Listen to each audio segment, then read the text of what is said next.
नमस्कार, times of Swaraj में आप सबों का स्वागत है। मैं हूं संतोष सिंह और आज हम टाइम्स ऑफ स्वराज में बात कर रहे हैं क्या वाकई में नीतीश देश के प्रधानमंत्री बनने की रेस में है। जी हां, जिस तरीके से माहौल बनाने की कोशिश हो रही है वो कोशिश तो कुछ इसी दिशा की तरफ संकेत दे रहा है और उनकी इच्छा भी रही है, लोग कहते भी रहे और कई एक दो मौके पर उन्होंने कहा भी है कि मेरे लिए अब बचा ही कौन सा पद है। तो अब एक प्रधानमंत्री का ही पद है। स्वाभाविक तौर पर बिहार जैसे राज्य के वो मुख्यमंत्री रह सके हैं, 20 वर्ष से ज़्यादा समय से वो मुख्यमंत्री रह चुके हैं। भारत सरकार के कौन सा ऐसा महत्वपूर्ण मंत्रालय नहीं है जिस मंत्रालय में ये मंत्री नहीं रहे हुए हैं।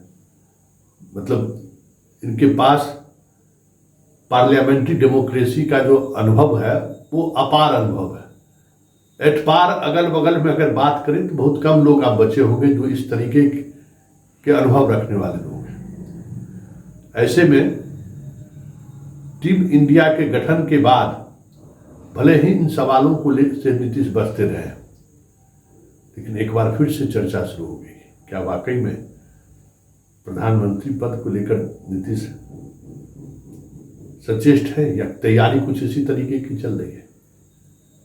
क्योंकि आज पहली बार सार्वजनिक तौर पर फूलपुर यूपी से काफी संख्या में कार्यकर्ता आए हुए थे और उन कार्यकर्ताओं का एक ही डिमांड था कि 1 to 1 हम बात करेंगे नीतीश कुमार से। घंटों लोगों से उन्होंने मिला है, बात किया, 1 to 1 भी बातचीत हुई, उनके सम्मान को भी उन्होंने स्वीकार किया और लड़ेंगे कि नहीं लड़ेंगे इस पर तो उन्होंने चुप्पी साध ली, लेकिन संकेत दिया कि अब राष्ट्रीय राजनीति में किसी भी समय कदम रख सकते हो। वैसे नीतीश कुमार की ये राजनीतिक खासियत रही है कि वो जो करते हैं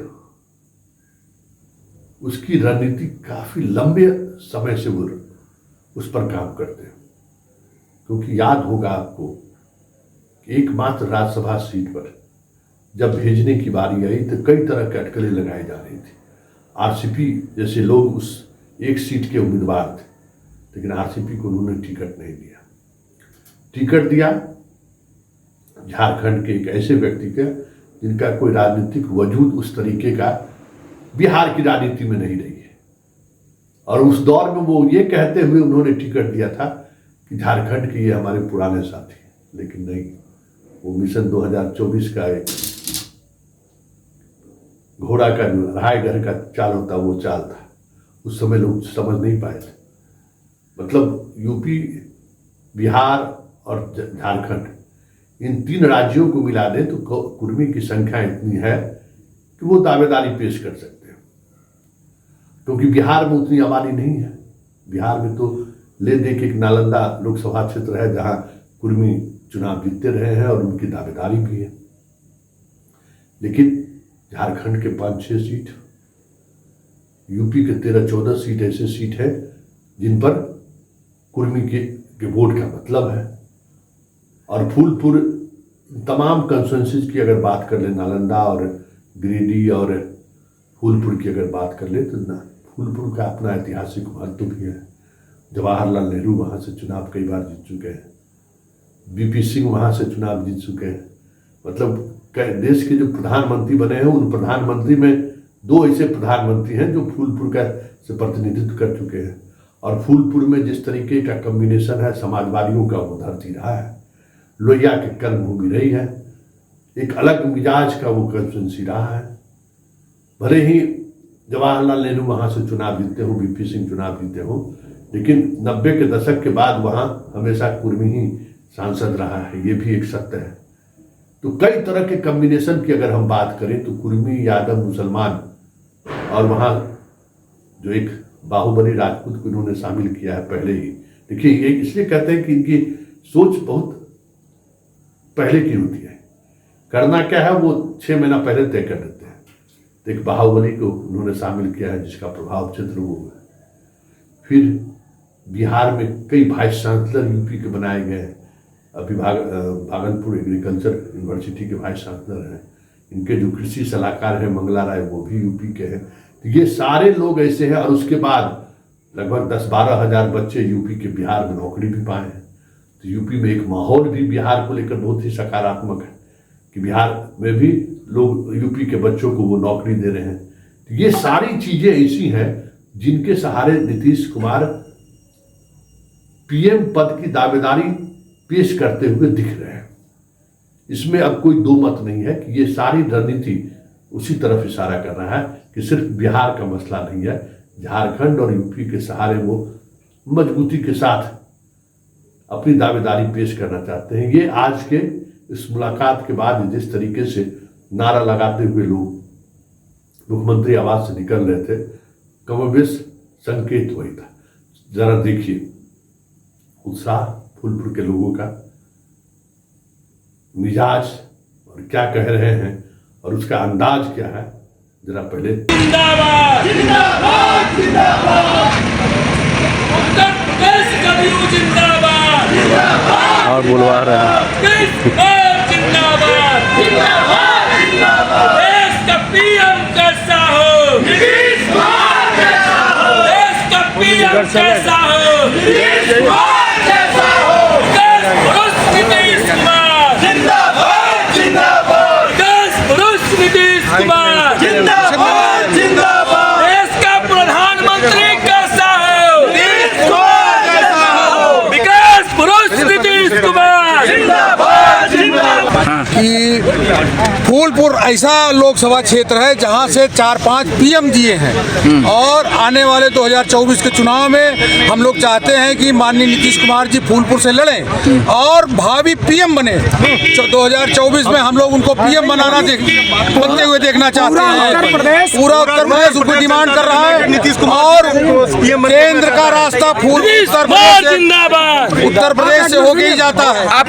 आपने ये बात मीटिंग में नीतीश कुमार जी से कही है? हाँ जी, ये बात कही। उन्होंने कोई निर्णय नहीं दिया, मुस्कुरा के रह गए।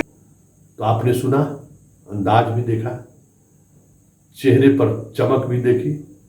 भले ही नीतीश ने पत्ता नहीं खोला है, लेकिन फूलपुर के लोगों से मिलकर उन्होंने संकेत जरूर दे दिया है कि आगामी 2024 के चुनाव में अगर मोदी प्रयागराज होंगे, बनारस होंगे, तो मैं फूलपुर रहूंगा। अगर उस स्थिति तक बनी माहौल तब, क्योंकि अगर समाजवादी पार्टी और कांग्रेस इनके साथ आकर चुनाव लड़ने स्वाभाविक तौर पर इंडिया गठबंधन है तो साथ आएंगे ही आएंगे। अगर इस तरीके का गठबंधन बना तो फूलपुर बहुत ही एक ऐसा कंस्टिट्यूंसी है जिस कंस्टिट्यूंसी के सहारे पूर्वी यूपी के 15 लोकसभा क्षेत्र को सहारा जा सकता है।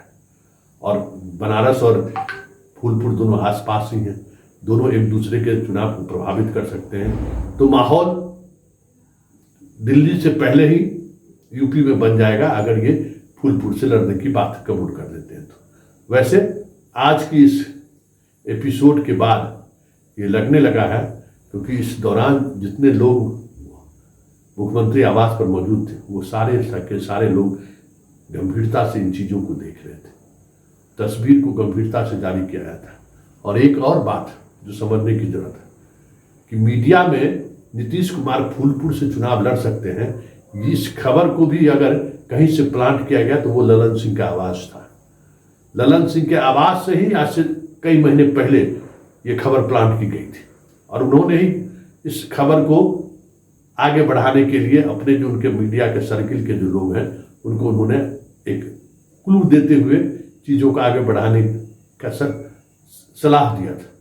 और वो सलाह इस तरीके से रंग लाएगी, ये चीज़ें आज एक मूर्त रूप में देखने को मिला है। अब इसका कितना असर पड़ेगा 2024 के चुनाव में, क्योंकि एक बड़ी ताकत, एक बड़ी फोर्स सामने है और नीतीश उस स्तर पर साहस कर पाएंगे, साहस जुटा पाएंगे कि नहीं जुटा पाएंगे ये भी कहना मुश्किल है। लेकिन नीतीश के लिए किसी भी परिस्थिति में ये उनकी आखिरी पाली है। ऐसे में नीतीश कुमार वो सारे दाव लगाएंगे जिस दाव के सहारे वो राष्ट्रीय राजनीति में अपनी एक सर्वश्रेष्ठ विदाई चाहेंगे और वो विदाई फूलपुर हो सकता है। ये बातें नीतीश भी समझ रहे हैं। अब देखना यह है कि फूलपुर के सहारे नीतीश टीम इंडिया के अंदर किस तरीके से सहमति बनाते हैं, क्योंकि सहमति जरूरी है।